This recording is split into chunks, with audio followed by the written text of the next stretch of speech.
नमस्कार, आप देख रहे हैं एसपीएन 9 न्यूज और मैं हूं आपके साथ मनीष कुमार सैनी। लोकसभा चुनाव के चलते सभी पार्टियां चुनावी रण में रैली और जनसभाओं के जरिए ताल ठोक रही हैं और सभी राजनीतिक दलों के नेता अपने तरह तरह के भाषण को लेकर सुर्खियां बटोर रहे हैं। ऐसे में अब प्रधानमंत्री नरेंद्र मोदी ने रविवार को राजस्थान की एक चुनावी सभा को संबोधित किया, जिसमें उन्होंने एक ऐसा बयान दे दिया जिसको लेकर विपक्ष उन पर हमलावर है। दरअसल पीएम मोदी ने कहा था कि अगर कांग्रेस केंद्र में सत्ता में आती है तो वह लोगों की संपत्ति लेकर मुसलमानों को बांट देगी। मोदी ने यह बात पूर्व प्रधानमंत्री मनमोहन सिंह के एक बयान का हवाला देते हुए कही, जिसमें उन्होंने कथित तौर पर कहा था कि देश के संसाधनों पर पहला हक अल्पसंख्यक समुदाय का है। साथ ही मोदी ने कांग्रेस पर आरोप लगाते हुए कहा कि कांग्रेस अब वामपंथियों के चंगुल में फंसी हुई है और इस पार्टी ने अपने घोषणा पत्र में जो कहा है वह चिंताजनक है और गंभीर भी। उन्होंने कहा कि ये माओवाद की सोच को जमीन पर उतारने की उनकी कोशिश है और कांग्रेस की सरकार बनेगी तो हर एक की प्रॉपर्टी का सर्वे किया जाएगा।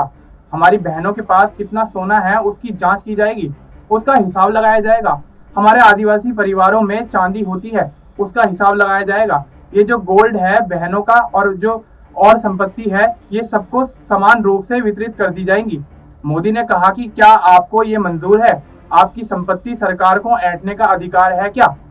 क्या आपकी संपत्ति को, आपकी मेहनत करके कमाई संपत्ति को सरकार को ऐंठने का कोई अधिकार है क्या? माताओं और बहनों के जीवन में सोना दिखाने के लिए नहीं होता, वो उनके स्वाभिमान से जुड़ा होता है। मोदी ने कहा कि उनका मंगलसूत्र सोने की कीमत का मुद्दा नहीं है, उनके जीवन के सपने से जुड़ा होता है। आप उसे छीनने की बात कर रहे हो अपने मैनिफेस्टो में। पीएम मोदी के इस बयान पर पलटवार करते हुए उत्तर पूर्वी दिल्ली से कांग्रेस के लोकसभा प्रत्याशी कन्हैया कुमार ने कहा कि जिसके विचार जैसे हों वो वैसी ही बात करेगा। साथ ही कन्हैया कुमार ने पीएम मोदी पर आरोप लगाते हुए कहा कि वो बस यही बात करेंगे और कन्हैया ने आगे ये भी कहा कि कभी उनके मुंह से रोजगार, महंगाई और देश के कर्ज को लेकर कुछ नहीं निकलेगा। देश और दुनिया की तमाम बड़ी अपडेट्स के लिए आप देखते रहिए एसपीएन 9 न्यूज।